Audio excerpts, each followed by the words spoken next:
It has been 2,809 days since Donald Trump first descended that golden escalator and announced his bid for president. And the libs are still trying to lock him up for something.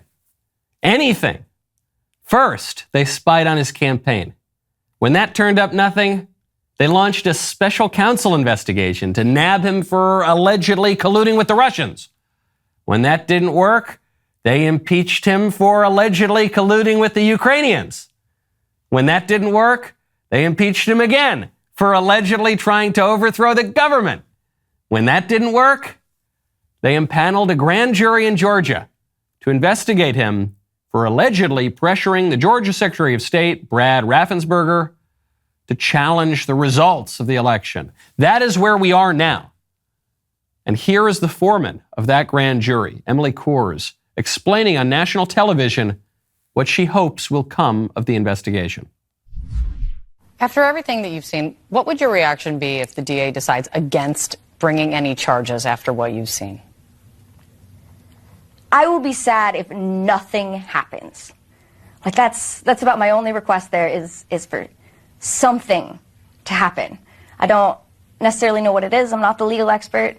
I'm not the judge. I'm not the lawyers, but I will be frustrated if nothing happens. This was too much information, too much of my time, too much of everyone's time, too much of their time, too much argument in court about getting people to appear before us. There was just too much for this to just be, oh, okay, we're good, bye. And if it was just a perjury charge, or perjury charges, would that be acceptable to you? That's fine. I will be happy as long as something happens. Something. Anything. It's just taken up so much time and effort, not just for her, for all the libs who have spent now 7 years trying to get this guy, each time being foiled like Wile E. Coyote. And after this grand jury foreman's extremely imprudent media tour, which could result in the whole shebang being tossed out of court, it looks as though Roadrunner Donald has managed to avoid yet another Acme anvil. I'm Michael Knowles. This is The Michael Knowles Show.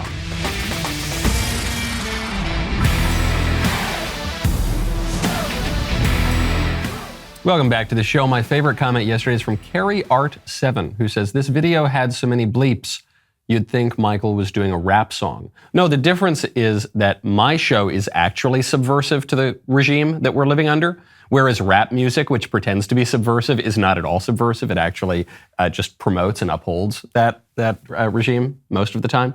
There were some bleeps in yesterday's show. This is because, you know, big tech platforms have all sorts of rules and they change the censorship rules constantly.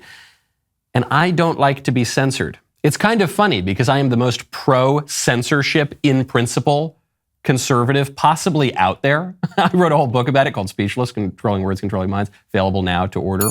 Hello, thank you very much. However, I support just and prudent censorship.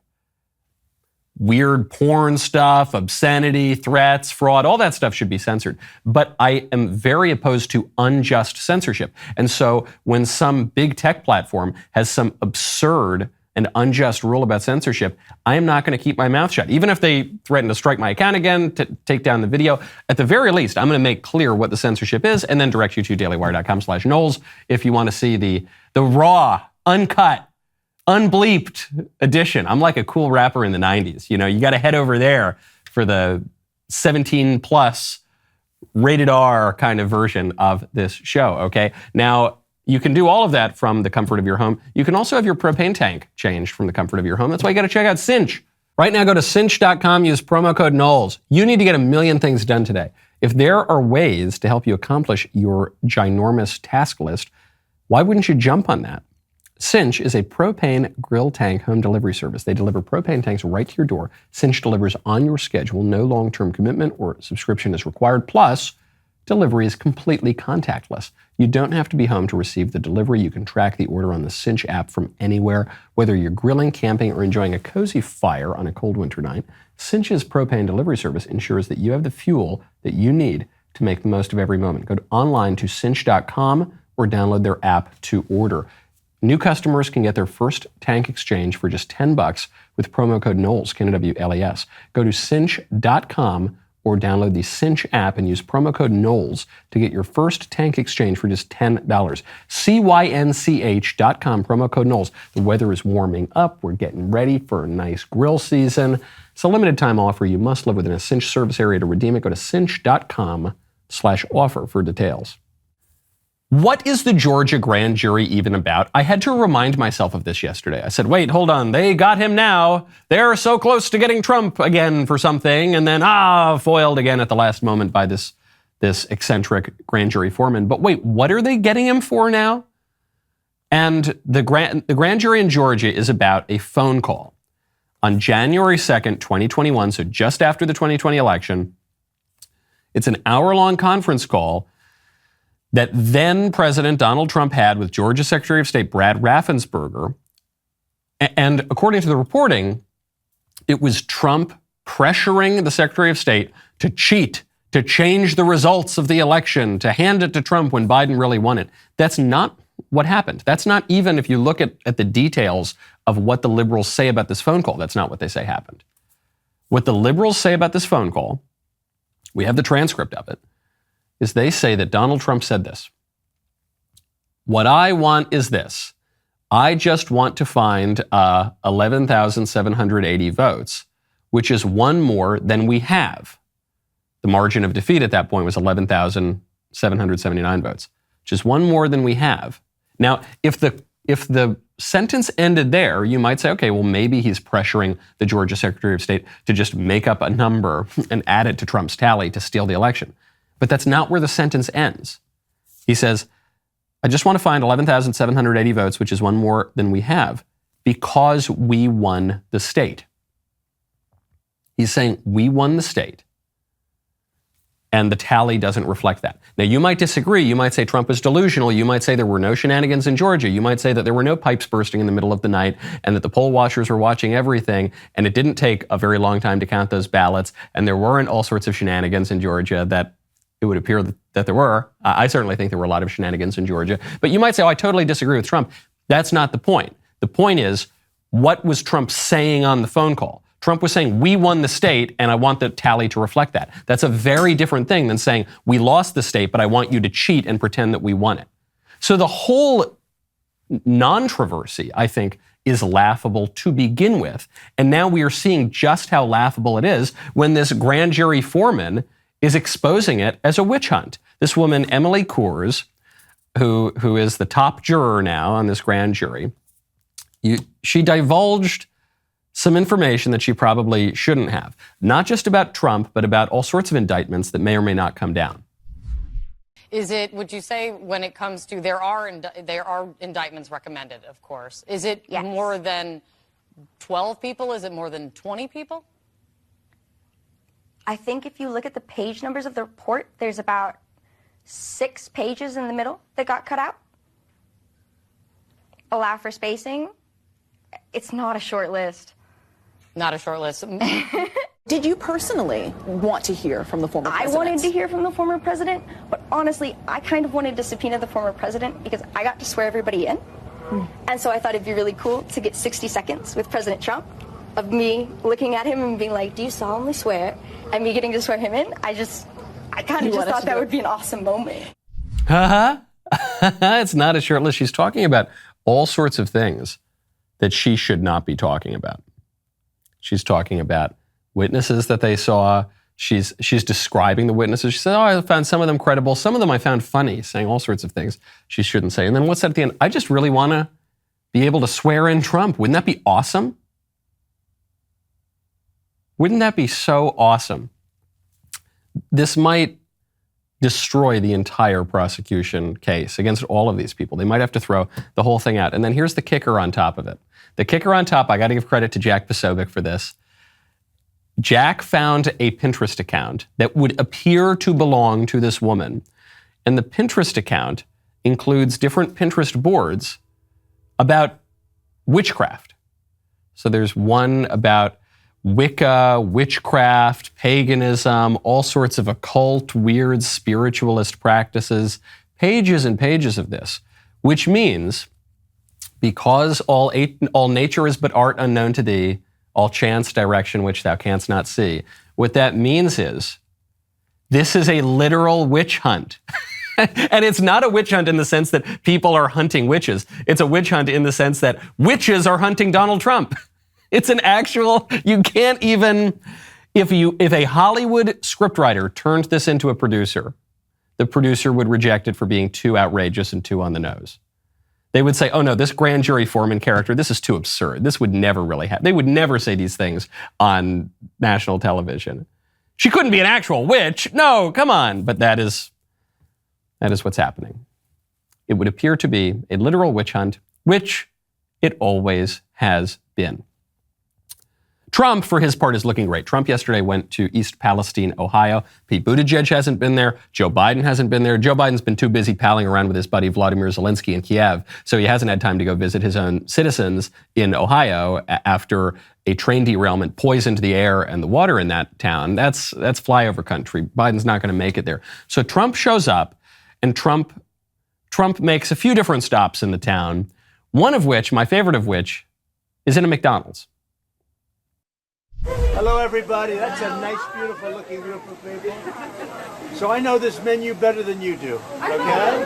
I probably know it better than anybody in here. Why are you visiting today? Well, we brought a lot of people with us, and more importantly, we brought the federal government with us because when they heard I was coming, they all came. They weren't going to come. They were to leave you abandoned, and now they're not. The owner over here, he saw that. I helped out all the responders and everything the first week. I was out here making Egg McMuffins myself Saturday morning. You did a good with job. These guys. He did a good job. So give us a nice array of stuff. Take care of the people, and I'll see you later, okay? Thank you all. Can I get a picture with you? What do you think about what's This is vintage, perfect Trump. This is the best version of Trump.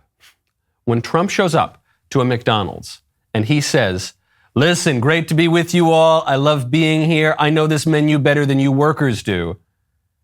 That's a great moment because it's believable. It's sincere. The guy actually loves McDonald's. Something that people really like about Trump, a lot of the Republican establishment never understood this. They say, how is it that these working class people, like this billionaire who was born into wealth and who's been a playboy billionaire his whole life? Because Donald Trump's tastes are the tastes of regular people. Donald Trump's comportment, behavior, is the behavior of regular people. Donald Trump's priorities are the priorities of regular people. That's why. Yes, he was born into a lot of wealth. The man actually loves McDonald's and probably knows the McDonald's menu better than most of the workers at that franchise.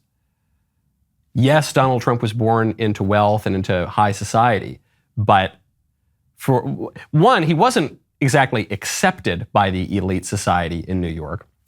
But even beyond that, his priorities, his affections, his political vision is much closer to the political vision of blue-collar workers in the Rust Belt than it is to some guy working at a think tank in Washington, D.C. You see that on trade, you see that on immigration, you see that on national identity, you see that on everything, okay? So if Joe Biden showed up here, said, give me a triple-double large Mac, please, you wouldn't believe, you just think, Joe Biden, this guy doesn't go to McDonald's. But Trump shows up, he goes, hey, everybody, we're gonna have a great meal at McDonald's. It brings you something in the political scene that you don't see very much, which is, it's not just some policy, it's not just some photo op, it's thumos, it's spiritedness. It's a sense that this guy's very essence shares a kind of similarity to his constituents. And that is very, very powerful in politics. Now, if you eat too much junk food, it's probably going to kill you. And when you die someday, you're going to want a will. Right now, go to epicwill.com/Knowles to save 10%. 100% of people will die someday. That's a fact. According to a recent poll, 62% of Americans who think about their own death a lot of the time don't have a will. That's kind of weird. Kind of like being afraid that your house will burn down, but not having homeowner's insurance. Being afraid of drowning, but refusing to wear a life jacket. You need to have a will. I put it off for years too. Don't put it off any longer, especially with Epic Will. It's so fast to get done, and then you just get that peace of mind, and you know what's going to happen to your stuff and your money, and most importantly, your kids. Creating a will is one of the most important things that you can do to ensure that your belongings and your loved ones are taken care of after you die. Our partners over at Epic Will help you get set up with a will today for just $119 in as little as 5 minutes. Epic Will can help you create your last will and testament, your living will, your healthcare power of attorney. Go to epicwill.com/Knowles. Get my discount code and save an extra 10% on your complete will package. epicwill.com/Knowles. 10% on Epic Will's complete will package. That is epicwill.com/Knowles. Donald Trump did not show up to East Palestine empty-handed. Donald Trump also gave a big rally, and he brought a lot of supplies, and he brought a lot of water, as he explained in great detail. Especially thank some of the incredible people that helped us, because we're bringing thousands of bottles of water, Trump water, actually, most of it. Some of it we had to go to a much lesser quality water. You want to get those Trump bottles, I think, more than anybody else. But we're bringing a lot of water. Love it. This again, the liberals just don't know how to interpret this. There were liberals freaking out on social media. They said, Donald Trump, he's there shilling his water. How shameless is he? No, he's not. He's not selling his water. He's not selling it to the citizens of East Palestine. I don't think he sells it, period. I don't think you can go to a grocery store and buy Trump water. Why is he talking about Trump water? I'm sure that's just the water he picked up at his hotels and golf clubs and Mar-a-Lago. So he happened to have that water, and he loaded it on, but it wasn't enough compared to what they wanted to bring, so they brought some other water too. And then Trump goes in, and he makes a joke about it. And it's funny, and everybody gets the joke, except for the humorless elite liberals who are still plotting out like Wile E. Coyote how to drop the next piano on his head until the Roadrunner runs away too fast. Look, we brought a lot of water, brought a lot of Trump water, actually. That's the water you want to get. That's the good water. We brought some much lesser quality water. That's still the water that he brought, very generously, donated it to East Palestine. But he's just, I was really, really gratified to see this in East Palestine. One, because he actually is calling attention to it. When they say, what else did you bring? He said, I brought the federal government, is what I brought, because no one was paying attention to this. And then I'm showing up, and now Biden has to show up, which is good. And that's something that Trump has brought to politics ever since he came down that golden escalator. So I'm glad to see that. The other thing I'm glad to see is it feels like he's kind of getting his mojo back. He, at his announcement at Mar-a-Lago, it was kind of weak sauce. Some of the appearances he's been making recently have been just kind of bland. They haven't had that Trump magic. But this was a really great political event. It was good for the citizens. It was good for Trump's campaign. It presented him as himself, as this American original. He's the guy who's going to show up and donate a lot of supplies because he's got a lot of money. He's got more money than most of the candidates in the race, at least. Maybe all of them. He's going to tell some jokes. He's going to lift some people's spirits. And he's going to seem, paradoxically, like one of them. There is not one candidate in the GOP field who likes McDonald's more than Donald Trump. And that is a powerful political tool. It seems trivial, but that's a powerful political tool. Speaking of the water around East Palestine, a grocery chain has pulled water that happens to be bottled near East Palestine. And you might say, why are they doing that, Michael? We've been told by all the officials that the water is totally fine.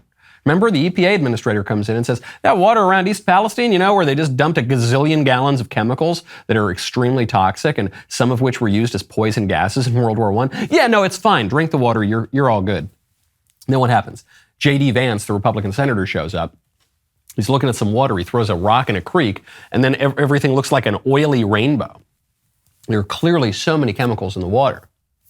So this grocery store chain, Giant Eagle, is pulling from its shelves bottled water sourced from a facility near East Palestine, Ohio. They say, out of an abundance of caution, Giant Eagle has made the decision to remove all gallon size or greater Giant Eagle brand spring water product sourced from Salineville facility. That's right near East Palestine. Until further notice, until we continue to evaluate ongoing testing and potential impacts to the spring source. The water is obviously poisoned. This is not out of an abundance of caution. This is out of the very bare minimum of caution. Of course, people don't want to buy it. The grocery store chain doesn't want to be on the hook if people get poisoned from this stuff, so they're pulling it. Absolutely right. Yes, this contradicts what we've been told by the EPA administrator, but look at people's behavior. People's behavior is going to tell you very often a lot more than their words are. All the liberal politicians say the water is totally safe, the air is totally safe, but they're not going to show up, are they? They haven't made it there yet to East Palestine. They haven't breathed that air in the 2 weeks after the crash, 3 weeks now. They haven't had that water to drink. The Ohio senator, the Democrat Ohio senator, was interviewed on TV, and he was asked, Sherrod Brown, will you and the other officials in this town drink the water? He evaded the question. No, they're not going to drink the water. They think it's poison. They might tell you they don't think that, but look at their behavior. They might tell you it's not poison. Look at the behavior of the grocery store. What does that tell you? It means you can't take what these people say at face value. You've got to conduct your own research, which is something that elite liberals are really upset about. They are really upset that in the last few years specifically, you have been thinking for yourself, conducting your own research, which is very easy to do now. You can just pull up Google and you can find credible sources and you can look with your own two eyes and see that reality is contradicting what the liberals tell you, and they don't like that. Sam Harris, who is a typical elite liberal, he is an archetype, almost. He is an atheist, at least self-styled intellectual, a media figure, a person who embraces the mantle of science. He says, he just posted this to his Instagram account.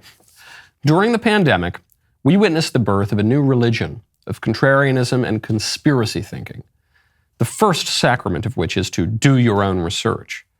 The problem is that very few people are qualified to do this research. And the result is a society driven by strongly held, unfounded opinions on everything from vaccine safety to the war in Ukraine. Do your own research. You people, you're not qualified to do your own research. You have to leave that to Dr. Fauci. He gets everything right. Do your own research. You have to leave that to the EPA administrator. They get everything right, don't they? No? Well, what have they gotten wrong recently? Okay, maybe they were wrong about the severity of COVID and the origin of COVID and the efficacy of the masks and the vaccines. We'll get to that in just 1 second. And maybe they not only were wrong, maybe they actually lied to you in some cases. And maybe they don't even know the difference between men and women. And maybe they're wrong about a lot of things. But you should not do your own research. This is a paradox of liberalism. And when I say liberalism, I don't just mean modern leftist progressive. I mean kind of the whole liberal tradition going back to classical liberalism, the whole political ideology that's dominated the last 300-400 years. The paradox is this. Liberalism tells you to reject tradition, reject prejudice, reject received opinion. Think for yourself. We're not going to teach you what to think, only how to think. You need to be radically skeptical. You need to examine everything yourself. Don't take anything by authority or face value. Reject tradition. Think for yourself. And also, what the liberals will tell you is, don't think for yourself. You're not qualified to do it.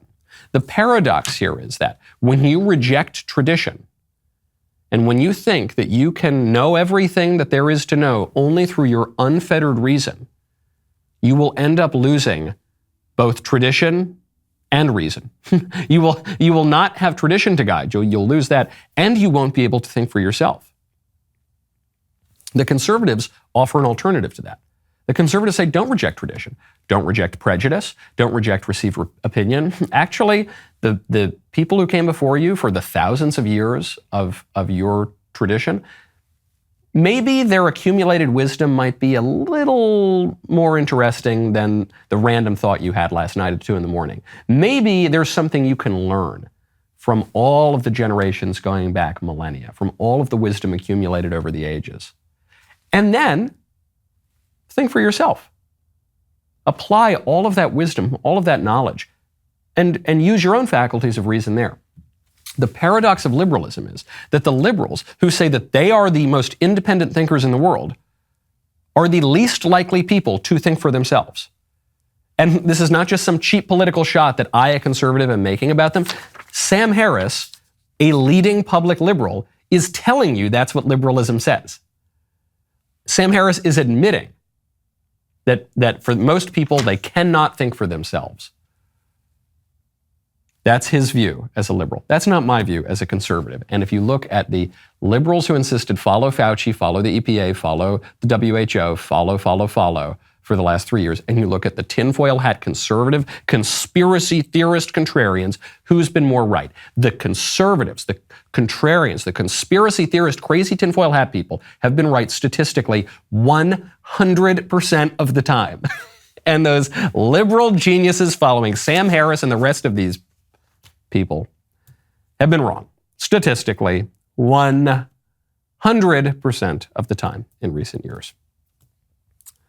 Speaking of conspiracy theories, let's just examine a couple of those.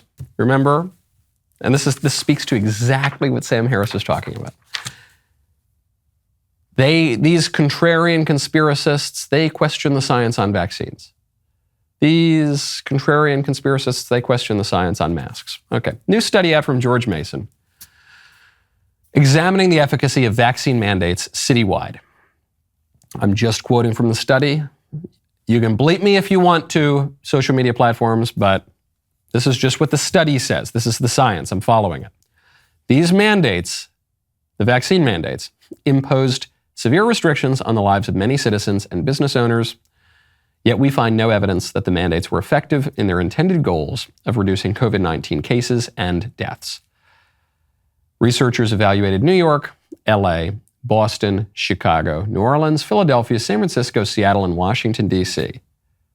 We're talking about a lot of citywide vaccine mandates, rather. They say, we find no evidence that the announcement or implementation of indoor vaccine mandates in the cities listed had any significant effect on vaccine uptake, COVID-19 cases, or COVID-19 deaths, and this is largely consistent for all U.S. cities that implemented the mandate. That's just the vaccine mandates.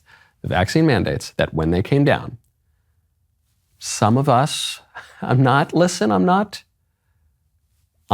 boasting. You know how much I hate to say I told you so, but some of us said, this is bogus, this is ridiculous, don't do this, Fauci's terrible, he's wrong about everything, don't listen to him. And then all the really fancy people, all the Sam Harris people said, no, you've got to follow the Fauci people. Okay.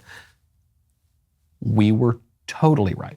We were 100% completely right about the efficacy of these vaccine mandate policies. Furthermore, what about the masks? I always made fun of the masks. All the liberals loved the masks. Many conservatives, self-styled conservatives, loved the masks. All the liberals loved the vaccines. Even many self-styled conservatives loved the vaccines. I thought the vaccines were bogus from day one, and I thought the masks were especially bogus from day one. And so, okay, we've now done away with the vaccine mandate, so thank you, George Mason University. How about the mask mandates? Well, I've got the New York Times, no less a liberal source than the New York Times. Headline, the mask mandates did nothing. Will any lessons be learned? The most rigorous and comprehensive analysis of scientific studies conducted on the efficacy of masks for reducing the spread of respiratory illnesses, including COVID-19, was published late last month. Its conclusions, said Tom Jefferson, the Oxford epidemiologist who is its lead author, were unambiguous. Quote, there is just no evidence that they, masks, make any difference. Full stop. But wait, hold on. What about N95 masks as opposed to lower quality surgical or cloth masks? Makes no difference. None of it. End quote. Completely bogus, as we know. You had to put your little kids in the masks if you sent them to school or daycare. If you flew on airplanes, you had to wear the masks until very, very recently. Until a Trump-appointed judge shot the whole thing down single-handedly. Otherwise, the mask mandates would probably still be in place. You may have lost your job because of the vaccine mandate. You may have, I'm sure you know somebody who lost a job. Maybe you had to leave the service, the military service, public health service. Maybe your life was really, really wrecked by the liberals they're so smart. And they have so much education. And they have such white lab coats. And your crazy conspiracy theorist, tinfoil hat wearing, three-tooth having, uneducated, rube, irredeemable, deplorable idiot uncle was much more correct about all of it. All of it. What do we do in these cases? We have to spike the football. I remember I said I hate to say I told you so. In this case, we really have to love to say we told you so. We have to spike the football so hard on all of these studies. We have to spike the football in front of the science simps. We have to spike the football so hard in front of Sam Harris, who seems like an amiable enough guy, but who is just wrong about everything. I'm not sure there is a person walking around today more wrong about everything than Sam Harris. Even though Sam Harris, he's clubbable, he sounds erudite, he's so reasonable sounding, but he's not. He's one of the least reasonable people in the country. All these really nice, erudite, institutional, liberal people, they're the ones who led this country off a cliff for 3 years. And you should never let them forget it. If you've got to pick a side, politics is about groups of people. It's about people. It's the art of inclusion. Let's not forget. Which side are you going to be on? The really fancy elite people or the people inside McDonald's in East Palestine, Ohio, whose government has essentially tried to ignore them? Not forgotten about them, is desperately trying to ignore them. Which side are you on? I'm on the side of those people in that McDonald's in East Palestine, Ohio. Not just because it's good for politics, not just because it's a helpful strategy for Republicans to win, but because those people have it more correct. They are right about more things than the liberal elites who run our country. That's the way it goes. The medical science, all the expert people, they're wrong about a lot. You want to talk about dubious medical science? In the UK, the largest pediatric gender clinic is under fire right now because it ignored a very closely associated with transgenderism. New book out, it's called Time to Think, The Inside Story of the Collapse of the Tavistock's Gender Service for Children, by BBC Newsnight journalist Hannah Barnes, alleges that Tavistock, which we've reported on in this show before, it was one of the most notorious transing the kids centers in the UK, that the Tavistock Clinic, which is an NHS facility, public facility in the UK, officially called the Gender Identity Development Service, ignored evidence that 97.5% of children seeking chemical and surgical sex reassignment services who sought transing the kids had or other problems that may have explained their unhappiness. I first was awakened to this fact when I was giving a speech. I forget which school I was giving a speech at, and a girl comes up to me and she says, "Hey, Michael," it was a speech on transgenderism. And I'd been criticized by all the liberals for saying that transgenderism is delusional and we shouldn't just go about chopping off the healthy organs of children who have other problems. And she said, "Michael, thank you so much for saying that.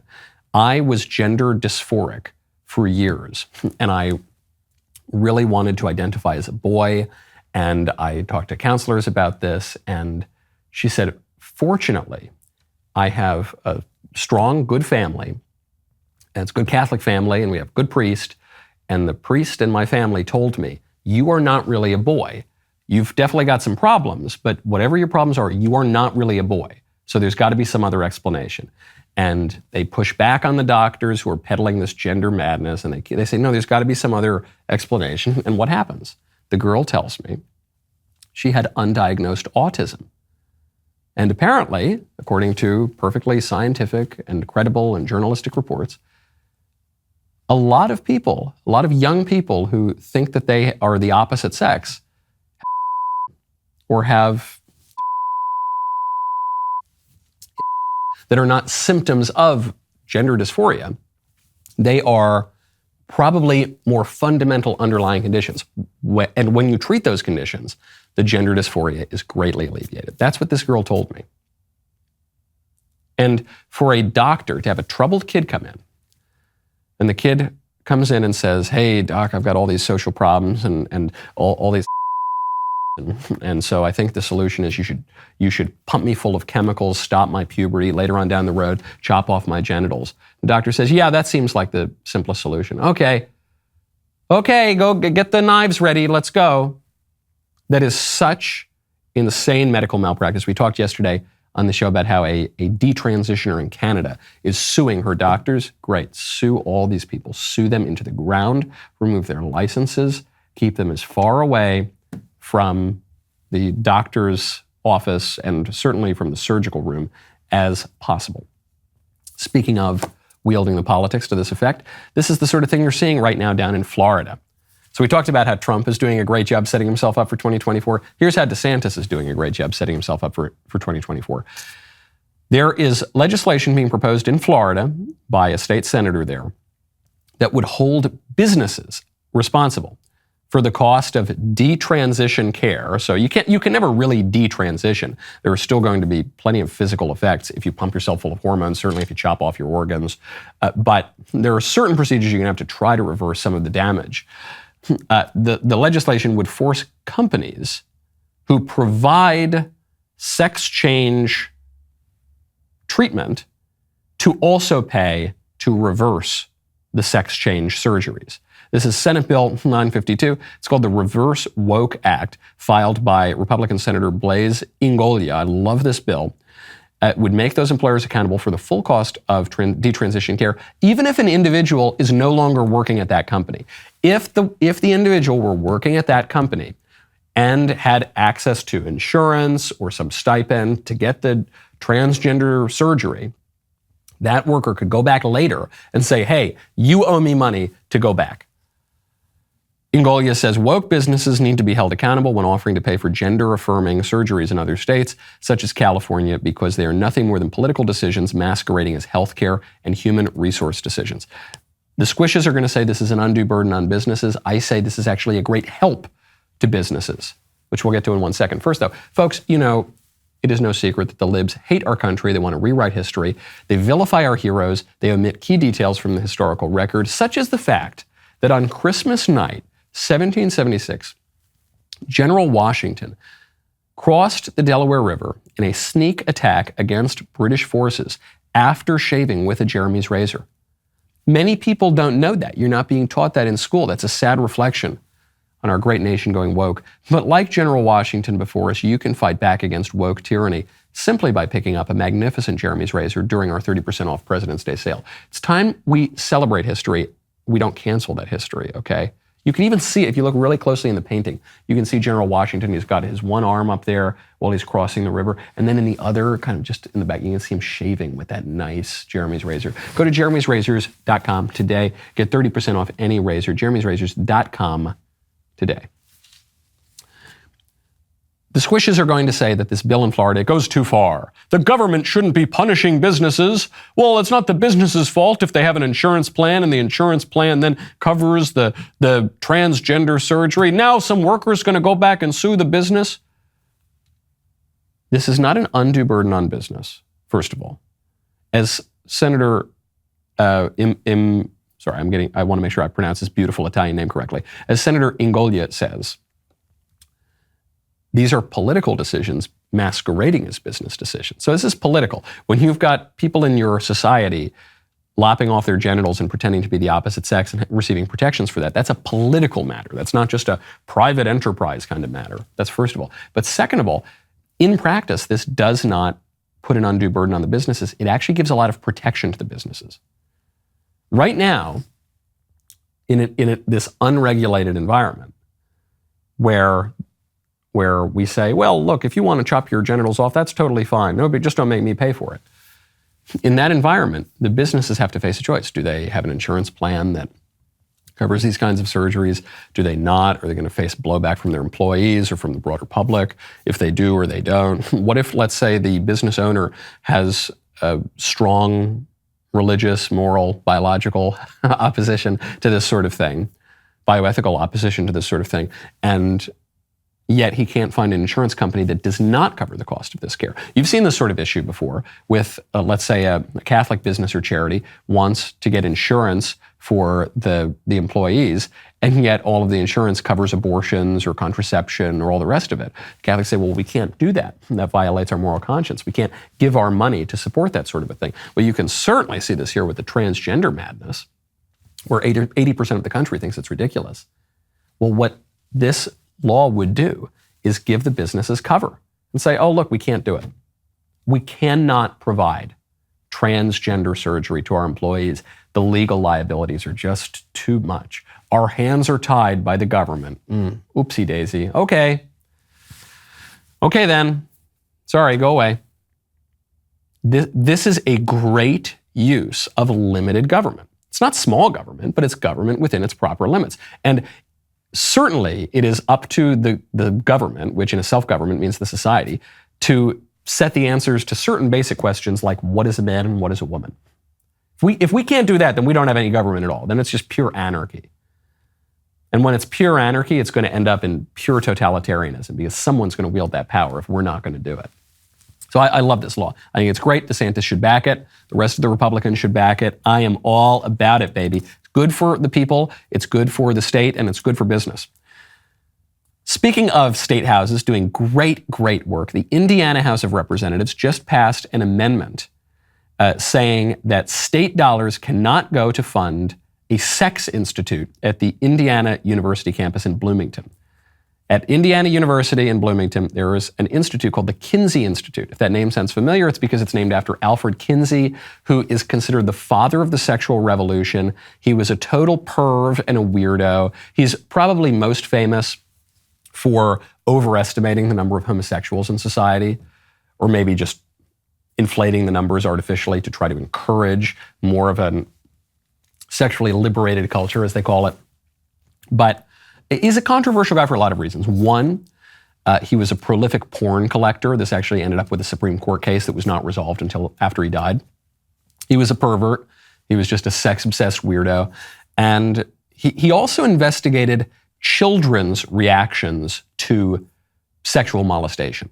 And he interviewed at least one pedophile about this and helped sort of maintain the anonymity of that pedophile and wrote not just about this from a criminal perspective, but actually from a sex perspective, what it was like for the child to have an orgasm. I mean, really sick stuff. So he's a weirdo.